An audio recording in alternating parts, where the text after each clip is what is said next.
Gently placed her black witch's hat on top of her black curls as she looked at herself in the mirror. Her mom had painted her skin green and outlined her eyes in purple paint. She wore tall black boots underneath a long purple dress. It was October 31st, and she was ready for trick-or-treating on Halloween night. "Michaela!" her mom called out from downstairs. Michaela's two friends, Colden and Potter, had arrived. Colden stood in the doorway, his costume blowing in the wind. A white sheet hung over his head, and his eyes peered out from two cuts out of holes. Porter decided to dress like his favorite superhero, Batman. A black mask covered his face, and a long cape trailed behind him. They carried plastic pumpkin bowls to collect candy. Later in the evening, the two boys greeted Michaela with equal levels of excitement. "Hi, Michaela," Colin said. "Are you ready to go trick-or-treating?" Porter asked. She nodded her head and ran to grab her coat.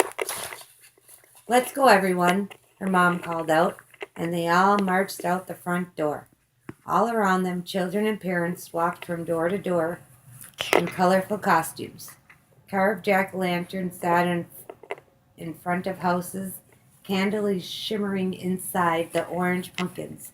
A breeze blew past Michaela and her friends, making her shiver. The weather had just started to get cold.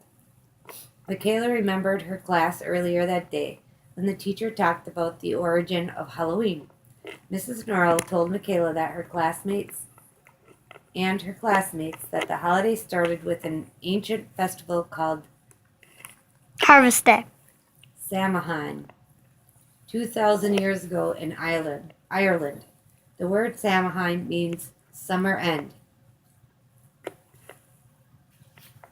a language spoken in Ireland and Scotland. Mrs. Norrella looked at different documents from the American Folklife Center to find out about Halloween's history. She found that the festival celebrated the end of summer and the beginning of winter, a time to gather crops to prepare for the colder months. The Celtic people who celebrate this festival also believed it was a time when all the souls who had died that year traveled to the next world. To keep the dead spirits away, people lit bonfires. For ceremonies, some dressed in animal furs to disguise themselves so that the dead spirits would not be able to recognize them.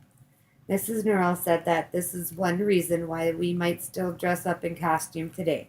Later, the festival of Samhain was replaced with All Souls Day, a Christmas holiday that honored the dead. People celebrate with bonfires and parades.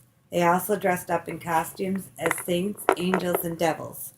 Porter reached up and pressed the doorbell at the house across the street. Ding dong! A big green Frankenstein pulled open the door, holding a big bowl of wrapped treats. Michaela and her friends gasped, and then laughed when they realized it was Mr. Clock dressed up. "Trick or treat," the three sang with big smiles as Mr. Clock sprinkled candy into their baskets. Michaela thought of Mrs.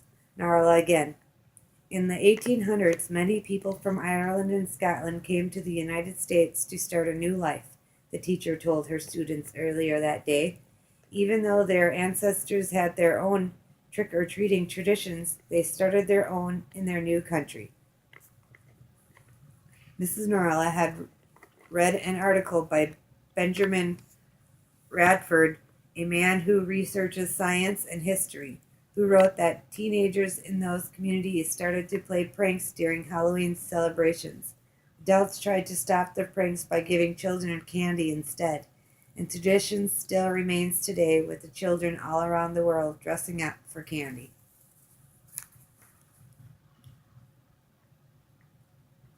And now we have Halloween. Halloween. Thank you. Good night, folks. But first, I want to show you something. That's a wrap. A green thing. It's a blob. Blorp. Blorp! It's supposed to end on blorp. Okay, I'll cover you guys up. Boom.